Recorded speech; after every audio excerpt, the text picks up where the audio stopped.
মাত্র ২ রাত একদিনের জন্য আমার বাসায় আমার বোনটা বেড়াতে এসেছিল। কেন যে এত অল্প সময় নিয়ে এসেছিল আর ভালোই লাগে না। হ্যালো এভরিওয়ান, আসসালামু আলাইকুম। আমার বাসা থেকে খুবই কম দূরত্বে একটা আবাসিক এলাকা লেক সিটি। আমি খিলক্ষেত থাকি, তো খিলক্ষেত থেকে অল্প দূরত্বেই হচ্ছে লেক সিটি।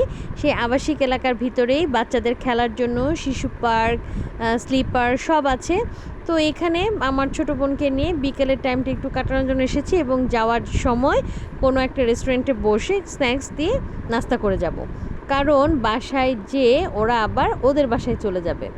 আর এখন আমার ছোটো বোনের ছোট্ট বাবুটা তাহামণি, ওকে নিয়ে ওর বাবা দোলনায় বসলো। তবে এখানে অন্যান্য সময় আমার বাবুদেরকে নিয়ে যখন আসি অনেক ভালো লাগলেও আজকে একদমই ভালো লাগছিল না। ওয়েদারটা একটু রেনি ছিল আর প্রচুর মশা ছিল, এই জন্য ভাবলাম আমাদের কোনো রেস্টুরেন্টে বসতে হবে। তো একটু সামনে এগোতেই দেখলাম যে পিৎজাওয়ালা, আর এই পিৎজাওয়ালার পিৎজা আমার কখনো খাওয়া হয় নাই। ভাবলাম পিৎজা লাভার তো আমরা সবাই, তাহলে হয়ে যাক পিৎজা।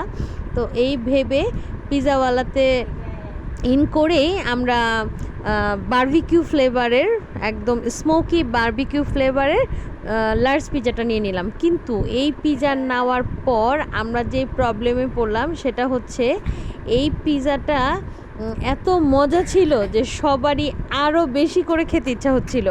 কারণ যদিও পিৎজাটা লার্জ, তারপরও আমরা যেই 4-5 জন গিয়েছিলাম তাদের জন্য কম পড়ে গেছে। তার কারণ হচ্ছে আমরা সবাই পিৎজা এত পছন্দ করি, কিন্তু পিৎজার প্রাইস অনুযায়ী কোয়ালিটি এবং কোয়ান্টিটি সবই খুবই ভালো ছিল এবং খুবই মজা করে খেয়েছি। তবে এর পরের বার আসলে শুধু একটা না, আরও অনেকগুলো পিৎজা একসাথে খাবো এবং আপনাদের সাথে সেই ভিডিও ইনশাল্লাহ শেয়ার করব। আর এই পিৎজাটা এত চিজি ছিল, মানে কি বলবো, অনেক চিজে ভরপুর। এবং আমার কিন্তু চিজ অনেক ভালো লাগে। আমার মতো চিজ পিৎজা লাভার কারা আছেন অবশ্যই কিন্তু একটু কমেন্ট করবেন। আর লার্জ সাইজের পিৎজা আমি কিন্তু এক বসায় মিনিমাম 2টা খেতে পারবো। তো আপনারা কে কয়টা খেতে পারবেন সেটা কিন্তু একটা কমেন্ট করে জানাবেন। আর ড্রিঙ্কসও ছিল, তবে স্প্রাইট এবং কোক, এই 2টা জিনিস আমি কিন্তু সব সময় এখন অ্যাভয়েড করি। তবে এই দোকানে এই 2টা ছাড়া আর কিছু ছিল না, এর জন্য বাধ্য হয়ে এটাই নিতে হলো। আর সব বাবুরা এখন পিৎজা খাওয়ায় বিজি, কিন্তু আমাদের তাহামণি তো আর পিৎজা খেতে পারছে না, তাই তাকে খেলায় বিজি রাখা হয়েছে। আর সবাই কিন্তু খেয়ে মাশাল্লাহ খুব হ্যাপি, কারণ পিৎজাটা টেস্টটা ভালো ছিল।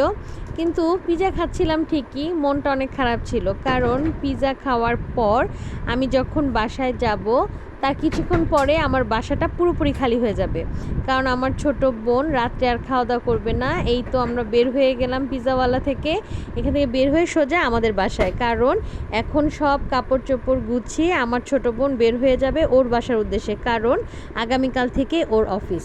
কেন যে এত অল্প সময়ের জন্য আসলো ভালোই লাগে না। অনেক ভালোবাসি আমার ছোট্ট আপুটাকে। ও এখন যদিও এক বাচ্চার মা, কিন্তু ও আমার কাছে আমার ছোট্ট আপু। তো এইভাবে আমার ছোট বোন আসলো এবং ওর সাথে কিছু সুন্দর মুহূর্ত কাটলো যা আপনাদের সাথে শেয়ার করলাম। যে যেখান থেকে দেখছেন প্লিজ একটু ফলো, লাইক, কমেন্ট করে দিবেন এবং অবশ্যই যারা ইউটিউব থেকে দেখছেন একটু সাবস্ক্রাইব করে দিবেন। আর আমার ছোট বোন আমার 2টা বাবুকে আদর করে গেল। তো আজকে ভিডিওটা এই পর্যন্ত, আল্লাহ হাফেজ।